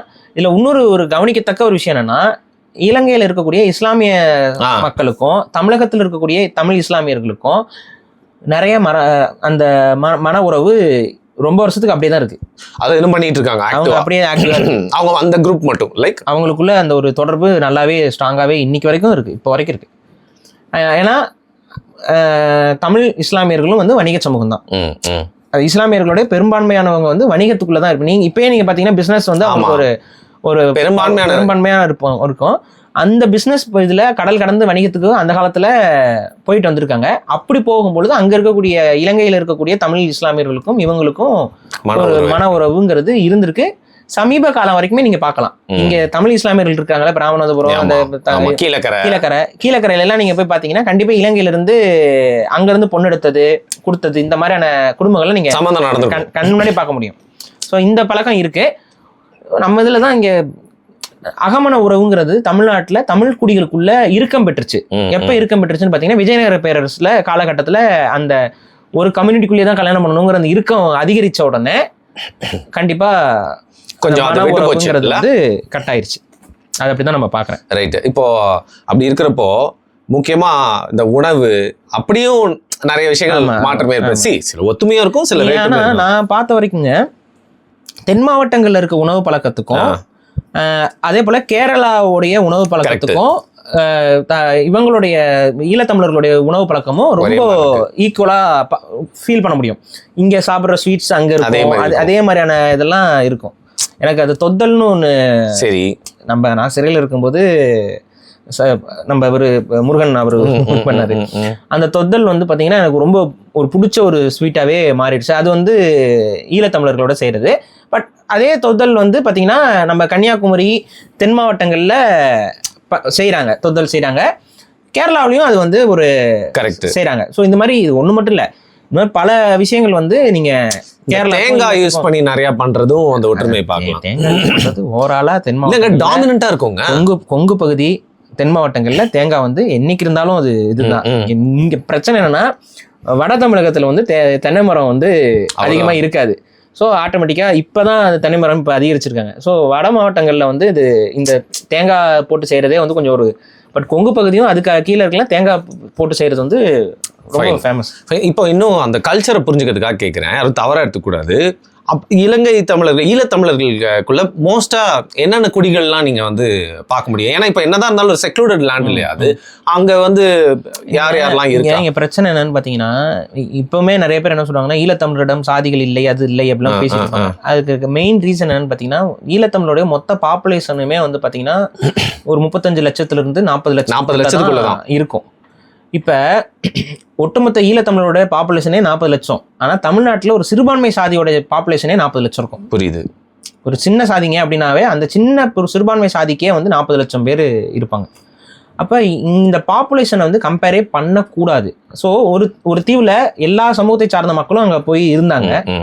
இன்னைக்கு வரைக்கும் அவங்களோட பேர்கள் எல்லாம் அது இருக்கு. பட் ஆனா அவங்க அதுக்குள்ளேயே கல்யாணம் பண்ணி இருக்கிறதுக்கு வாய்ப்பு இல்லை. ஏன்னா அகமண உறவு எங்க இருக்கம் பெறுது? தமிழ்நாட்டுல தான் இருக்கம் பெறுது. ஈழத்துல இருக்கம் பெறல. ஏன்னா விஜயநகர பேரரசோட டாமினேட்ஸ் எல்லாம் வந்து இலங்கைக்கு போறதுக்கு ரொம்ப லேட்டா தான் போகுது. புரியுது. அதான் அந்த கண்டிநாயக்கர் பீரியட்ல தான் அது போதே ஒழிய அதுக்கு முன்னாடி போகல. ஸோ ஆட்டோமேட்டிக்கா அந்த கல்ச்சர் இதெல்லாம் அவங்க போய் திணிக்கல. ஆனா அகமண உறவு டாமினேட் ஆகிறதுக்கு காரணம் என்னன்னா உங்களுக்கே தெரியுது, இங்க இருந்த சூழல் மாறினதுனால இங்க வர்ணாசிரமம் இதெல்லாம் வந்து இங்க திணிக்கப்பட்டதுனால இங்க ஒரு டிராஸ்டிக்கான சேஞ்ச் வந்து நம்ம இங்க வந்துடுச்சு. குடிகள் ஆரம்பத்துல இருந்தே தமிழர்கள்ட்ட இருந்துச்சு. ஆனா அந்த குடிகளுடைய தன்மை மாறாமலே அப்படியே இலங்கையில இருக்கு, ஈழத்துல இருக்கு. ஓகே. குடிகளோட தன்மை மாறாமல் அப்படின்னா அது பேரளவுல வரலாற்றை தக்க வைக்கிற அளவுலயே அது வந்து அங்க இன்னைக்கு வரைக்கும் இருக்கு. இதுக்கப்புறம் என்ன நடந்துச்சுன்னு பாத்தீங்கன்னா பேசிக்கா என்ன சொல்லணும்னா சோழர்கள் காலகட்டத்துல வெள்ளாளர்கள் வந்து பெரிய அளவு டாமினன்ஸை வந்து ஈழத்துல பண்ணாங்க. இந்த வெள்ளாளர்கள் வந்து கண்டிப்பா சோழ நாட்டு வெள்ளாளர்கள் அங்க போய் செட்டில் ஆனாங்கல்ல, அவங்களுடைய தொடர்பு வந்து அதிகம், வாய்ப்பு இருக்கு. ஓகே. அந்த இது அதிகம். அதனால தான் ஒரு சிலர்கள் வந்து இன்னைக்கு வரைக்கும் இந்த சோழ நாட்டு பழக்கங்கள்லாம் வந்து அந்த யாழ்ப்பாணம் இந்த பகுதிகளில் வந்து உங்களுக்கு பார்க்க முடியும். ஸோ பேசிக்காக இதுதாங்க விஷயம். தமிழர்களுக்கும் ஈழத்தமிழர்களுக்கும் இருக்கிற சின்ன சின்ன வித்தியாசங்கிறது இங்கே இடையில ஏற்பட்ட குழப்பங்களில் நம்ம இங்கே கொஞ்சம் மாற்றம் அடைஞ்சிருக்கோம். அவங்க அந்த மாற்றங்கள் அடையாமல் அப்படியே தக்க வைக்கப்பட்டு விட்டார்கள். ஸோ இதுதான் நம்ம புரிஞ்சுக்கிறது. ஓகே, நான் எனக்கு இது இல்லை இன்னொன்று, இது வந்து ஒரு விஷயம். சோழர்கள் மட்டும் சப்போஸ் போகாமல் இருந்திருந்தாங்கன்னா அங்கே தமிழர்களே இருந்திருக்க மாட்டாங்க இன்னைக்கு. ஏன் ரீசன் என்னன்னா, ஒட்டுமொத்த தமிழர்களும் புத்த மதத்துக்கு கன்வெர்ட் ஆயிட்டாங்க.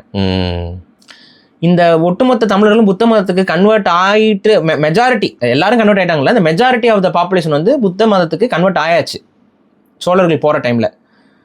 அப்போ அந்த டைமில் புத்த மதத்துக்கு கன்வெர்ட் ஆன தமிழர்கள் இருக்காங்கல்ல, அவங்களாம் இன்னைக்கு சிங்களவர்களாக இருக்காங்க. அதாவது எப்படி கேரளாவில் நிறைய பேர் தமிழர்கள் மலையாளிகளா இருக்காங்க, அந்த மாதிரி புத்த மதத்தில் இருந்த தமிழர்கள் பெரும்பான்மையானவர்கள் இன்னைக்கு சிங்களவர்களாகவே மாறிட்டாங்க. அதனால தமிழ் சமூகங்களில் ஒரு சில சமூகங்கள் சிங்களத்துக்குள்ளேயும் இருக்கு. குறவர்கள் எடுத்துக்காட்டு, குறவர்கள் சிங்களீஸா இருக்காங்க இன்னைக்கு. இல்ல அங்கேயும் உங்க தியரி தான் எடுப்படுது, குடியை வச்சுதான் இப்போ கண்டுபிடிக்க முடியும். அங்கேயும் அப்படிதான், மொழியை வச்சு கண்டுபிடிக்க முடியாது. மொழி காலத்துல மாறி இருக்கும், பட் குடி அடையாளங்கள் உள்ள இருக்கும்போது அது தக்க வைக்கப்பட்டு மதம் மொழி ரெண்டும் முக்கியமா இருக்கு. இப்ப இந்த இதுல வந்து பாத்தீங்கன்னா ஆக்சுவலா மதம் வந்து நீங்க எடுக்கவே கூடாது. ரீசன் என்ன, மதம் தாங்க எல்லாத்தையும் நாசம் பண்றது. இப்ப எல்லாரையும் போட்டு குழப்பி நாசம் பண்ணி எல்லாருடைய கல்ச்சர் எல்லாத்தையும் போட்டு நாசம் பண்றதே இந்த மதங்கள் தான். மதங்கள் மட்டும் இல்லாம இருந்தா எல்லாத்துக்கும் தனித்தனி கல்ச்சர் அழகா இருந்திருக்கும். இல்ல நான் என்ன சொன்னேன், மதமும் மொழியும் இவங்க காலப்போக்கில் மாறினாலும் குடியை வச்சுதான் அவங்க தமிழருங்கிறத வந்து உறுதியா பிடிச்சி நிக்குது.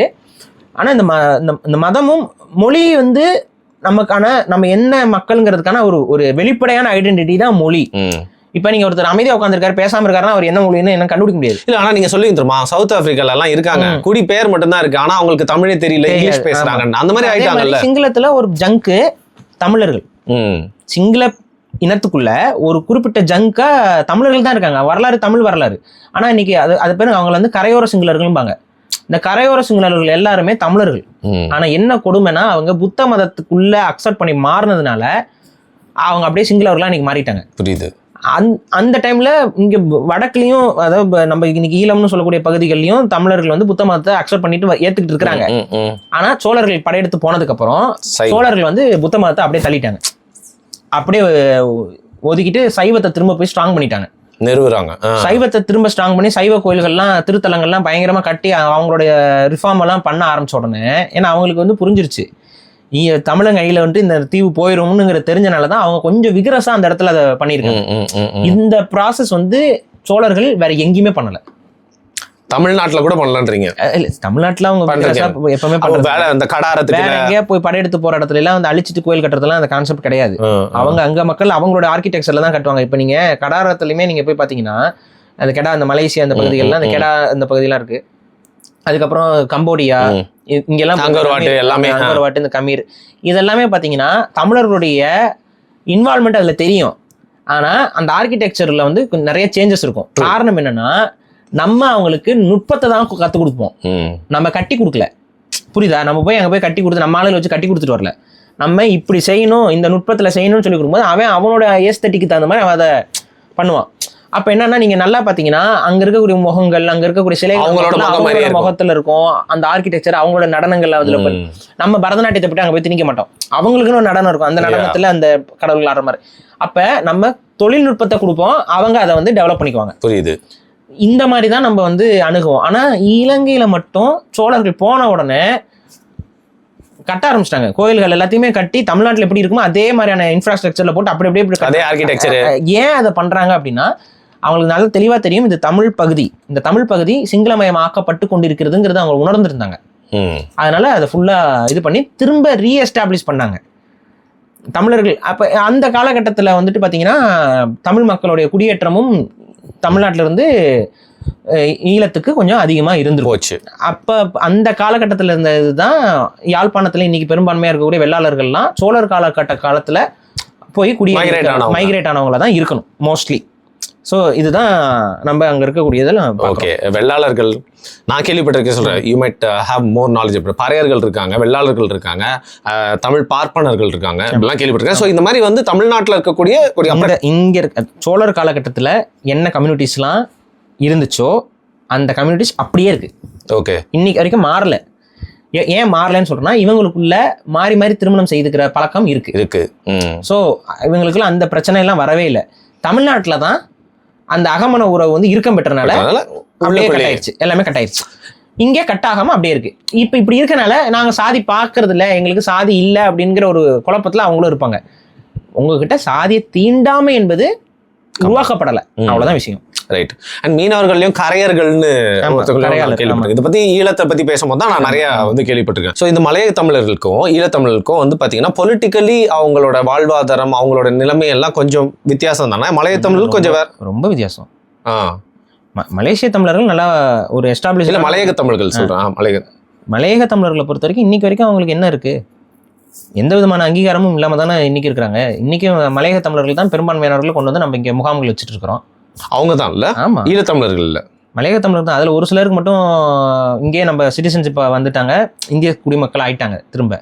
பட் இன்னும் பெரும்பான்மையானவர்கள் இன்னும் அப்படியே வச்சுக்கிட்டு தான் இருக்கிறாங்க. ஈழத்தமிழர்கள்ல ஒரு சிலர் வந்து போர் காலகட்டத்தில் தப்பிச்சு வந்தவங்க போனவங்க முகாம்கள் இருக்காங்க. மலையக தமிழர்களும் நிறைய பேர் முகாம்கள்ல அப்படியே தான் இருக்கிறாங்க. ஸோ அந்த காலகட்டத்தில் பிரிட்டிஷ்காரன் அந்த டீ எஸ்டேட் எல்லாம் வச்சிருப்பான். ஆனா இன்னும் அந்த வேலை செஞ்சுட்டும் இருக்காங்களா, நிறைய பேர் இருக்கிறாங்க. இப்ப மலையக தமிழர்கள்லாம் இங்க கொண்டு வந்தாங்கல்ல தமிழ்நாட்டுக்கு, அங்க கொண்டு வந்தோன்னே அவங்களுக்கு தெரிஞ்ச தொழில் என்ன, டீ எஸ்டேட். அப்ப தமிழ்நாட்டில் எங்கெங்கெல்லாம் டீ எஸ்டேட் இருக்கோ அங்கெல்லாம் வந்து மலையக தமிழர்களை தான் குடியமர்த்தினாங்க. இப்ப நீங்க போய் பாத்தீங்கன்னாலும் இப்ப ஏற்காடு, கொடைக்கானல், ஊட்டி எங்க நீங்க போனீங்கன்னாலும் மலையக தமிழருக்கு ஒரு மூணாறு கிணறு எல்லாத்துலயும் இருப்பாங்க. கேரளாலையும் இருக்காங்க. சவுத் இந்தியால எங்கெங்கெல்லாம் டீ எஸ்டேட்ஸ் இருந்துச்சோ அந்த டீ எஸ்டேட்ஸ் எல்லாத்துக்குமே அவங்கள இந்தியன் கவர்மெண்ட்டே பிரிச்சு அனுப்பிட்டுருச்சு. டிஸ்பஸ் பண்ணி இங்க இருந்துக்கோங்க அப்படின்ட்டு. உங்களுக்கு செஞ்ச தொழில் இருக்குது, அங்க இடம் கொடுத்துருவாங்க, அங்க போயிட்டு அவங்க அப்படியே இது பண்ணி அப்புறம் அப்படி போனவங்க சிட்டிசன்ஷிப் ஆயிட்டாங்க. கொஞ்சம் பின்னாடி வந்தவங்க எல்லாம் வந்து அப்படியே முகாம்களே வச்சுக்கிட்டு இன்னைக்கு வரைக்கும் பிரச்சனை பண்ணிக்கிட்டே இருக்கிறாங்க. சரி, ஃபைன். இப்போ 2009 மலையக தமிழர்களுக்கு அங்க இந்தியா வந்து வீடுகளும் கட்டி கொடுக்கறது மலையக தமிழர்களுக்கு தான், ஈழத்தமிழர்களுக்கு கிடையாது. இல்ல, மலையக தமிழர்களுக்கு தான் இந்தியன் டெவலப்மெண்ட்ல வந்துட்டு இப்ப மோடி கவர்மெண்ட்லாம் போயிட்டு அங்க வீடெல்லாம் கட்டி கொடுத்துருப்பாங்க. நீங்க பாத்தீங்கன்னா தெரியும், நெட்ல போய் பாத்தீங்கன்னா தெரியும். அங்க எல்லாமே அதெல்லாமே டீ எஸ்டேட்ஸ் இந்த மாதிரி அந்த எஸ்டேட்ஸ் தான். அங்க இப்ப டூரிசமும் அங்க கொஞ்சம் இப்ப ஃபிளரிஷ் ஆகி வருது. அங்க இருக்கக்கூடிய தமிழர்களுக்கு இந்தியன் கவர்மெண்ட் வந்து வீடுகள் கட்டி, ஏன்னா பேசிக்கலி அவங்க இந்தியாவில இருந்து போனவங்க தானே. அதனால அந்த ஒரு மலையக தமிழர்களுக்கு மட்டும் இந்தியா வந்து கொஞ்சம் அப்பப்ப இந்த வீடு கட்டி கொடுக்குறது அது பண்றதுங்கிறதெல்லாம் பண்ணிட்டு இருக்கோம். சரி, இப்போ 2009 வரைக்கும் என்ன நடந்துச்சுன்னு தெரியும். ஸோ ரொம்ப டீப் டவுன் பொலிட்டிக்கலா போவானன்றதுனால அதை வேணும்ட்டு போனா என்ன பண்ணுவாங்கன்னா வன்முடிச்ச நாயகே ரிப்போர்ட் அடிக்குங்க. ஓகேவா? ஸோ அதை பத்தி நம்ம நிறைய ஏற்கனவே பேசாதவங்கலாம் இல்லை பேசியிருக்கோம். ஸோ நான் என்ன கேட்குறேன், ஃபியூச்சரை பத்தி நான் கேட்குறேன். இப்போ நம்மளோட தொப்புள் கொடி உறவுகள், நம்மளோட ரத்த சம்பந்தம், நம்ம இனத்தவர்கள் தான் அங்கே இருக்காங்க. நம்ம ஆனால் இந்தியான்ற ஒரு நாடு கூட இன்னைக்கு இருக்கிறோம். இப்போ ஃபியூச்சருக்கு இப்போ இந்த ஒரே இனத்தவர்கள் வந்து ஒன்றா இருக்கிறதுக்கும் இந்தியாவுக்கு நன்மையா இருக்கிறதுக்கும் ஃபியூச்சர்ல இலங்கைக்கும் இந்தியாவுக்கும் என்ன மாதிரியான விஷயங்கள்லாம் செஞ்சா ஃபியூச்சர் நல்லா இருக்கும்னு நீங்க நினைக்கிறீங்க? ஜியோ பொலிட்டிக்கல் இந்தியாவுக்கு ஒரே ஒரு ஆப்ஷன் தாங்க இருக்கு, ஈழத்தை அங்கீகரிக்கிறது தான் இந்தியாவுக்கு இருக்கிற ஒன் அண்ட் ஒன்லி சொல்யூஷன். அதை வந்து அவங்க செய்யாமல் கடந்து போயிட்டு இருக்கிறது தான் அவங்களுக்கு இருக்க பிரச்சனை. ஈழத்தை இந்தியா அங்கீகரிச்சிருச்சு, ஆதரிச்சிருச்சு, அதுக்கான ஒரு இசைவான நடவடிக்கைகளை இந்தியா மேற்கொண்டுருச்சு அப்படின்னா ஆட்டோமேட்டிக்காக சவுத் இந்திய, அதாவது இந்திய பெருங்கடலில் ஒரு பெரிய ஆளுகையை வந்து இந்தியாவால் செய்ய முடியும், சீனாவுக்கு ஒரு டஃப் கொடுக்க முடியும். ஆனால் அதை செய்யாமல் இருக்கிறனால இந்தியாவுக்கு தான் என்னைக்கு இருந்தாலும் ஒரு நாள் இந்தியாவுக்கு அது பிரச்சனை தான். சரி, இலங்கை தீவுடைய கண்ட்ரோல் முழுமைக்கும் சிங்களவர்கள் கையில் இருக்கிறது என்னைக்குமே இந்தியாவுக்கு நல்லது இல்லை. அது இன்னைக்கு வரைக்கும் நம்ம பார்த்துட்டு இருக்கோம். அது வந்து அவங்க பட்டும் உணர்ற மாதிரி இல்லை. நம்ம மேல இருக்க காண்டிலேயே வந்து தமிழருக்கு நாடு கிடைச்சிருமேன்னு சொல்லி பதட்டத்திலேயே இவங்க வந்து அதை தடுத்துட்டு இருக்காங்க நிறைய பேர் பூந்து. ஆனா இதுதான் அவங்களுக்கான பெஸ்ட் சொல்யூஷன். அங்க நாடு அமைஞ்சிருச்சு அப்படின்னா உலகம் முழுக்க இருக்கக்கூடிய ஈழத்தமிழர்கள் அங்கே இன்வெஸ்ட்மெண்ட் பண்ண ஆரம்பிச்சிருவாங்க. ஏன்னா ஆல்ரெடி ஈழத்தில் இருக்கிற அளவுக்கு கொஞ்சம் கம்மியாக உலகம் முழுக்க பரவி இருக்காங்க ஈழத்தமிழர்கள். அவங்களுக்கு இன்னைக்கு அவங்களுக்கு எது என்ன எந்த நாட்டுக்கு அதுவே இல்லாமல் நிறைய பேர் குழம்பி போய் நிற்கிறவங்களும் இருக்காங்க. சிலர் எல்லாத்தையும் விட்டுட்டு போனவங்களும் இருக்கிறாங்க. அப்படியே கலாச்சாரம் இது எல்லாமே மாறி போனவங்களும் இருக்காங்க. ஆனால் என்னைக்கு இங்கே நாடு அமைஞ்சாலும் அவங்களோட இன்வெஸ்ட்மெண்ட் வந்து இங்கே தான் அந்த நாட்டில் வந்து நிறைய விழுகும். அந்த இன்வெஸ்ட்மெண்ட் அதெல்லாம் வரும்பொழுது அது தமிழர்கள், ரெண்டாவது அவங்க மதத்தாலையும் வந்து ஹிந்துஸ், அதாவது இந்திய மதத்தோட சைவ மதத்தோட சம்மந்தப்பட்டு இருக்கிறதுனால சைவ வைணவம் தான். அப்படி இருக்கிறனால அது என்றைக்குமே இந்தியாவுக்கு ஒரு பக்கபலமான ஒரு நாடாக அது அமையும். சரி, இப்போ கடைசி கேள்வி. இப்போ நம்ம தமிழ்நாட்டில இருந்து நாங்கள் வந்து போய் செட்டில் ஆகிட்டோம், படிச்சு போயிட்டு ஐடி வேலைக்கு விட்டுருங்க. போர் சமயத்தில் வந்து ஈழத்துல இருந்து போயிட்டு உலக நாடுகளில் பரவி வாழக்கூடிய தமிழர்கள் அவங்களோட ஃபியூச்சர் எப்படி இருக்கும்னு நினைக்கிறீங்க? அப்படியே செட்டில் ஆகி அதே வாழையடி வாழையும் போயிடுவாங்க ஆயிட்டாங்கல்ல, திருப்பி இங்கே இனிமேல் வரதுக்கு வாய்ப்பு இல்லை. இந்தியா தான் அவங்களை வந்து செட்டில் ஆக விடாம தடுத்து வச்சிருக்குது. இந்தியாவுக்குள்ள தப்பிச்சு வந்தவங்க மட்டும்தான் இன்னைக்கு வரைக்கும் முகாம்களை மாட்டிட்டு இருக்கிறாங்க. வேற நாடுகளுக்கு போன எல்லாருக்குமே அவங்க லைஃப் வந்து மாறிடுச்சு. அவங்க படிச்சுட்டாங்க, அவங்களோட குழந்தைகள் படிச்சிருச்சு. அதெல்லாம் என்ன இதுனா அவங்க நிறைய பேர் டாக்டர்ஸ். இங்க வெளிநாடுகளில் இருக்கக்கூடிய ஈழத்தமிழர்கள் நிறைய பேர் பிசினஸ்ல வந்து நல்ல பெரிய லெவல். ஏன்னா நம்ம ஆட்கள் வந்து கரெக்டா ஒரு கன்சிஸ்டண்டா எல்லாமே பண்ணுவாங்க.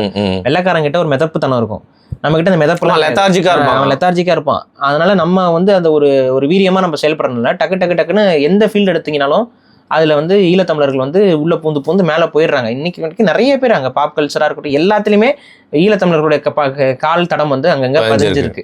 சர்வைவர்ஸ் அப்போ மேலே நிற்கிறாங்க.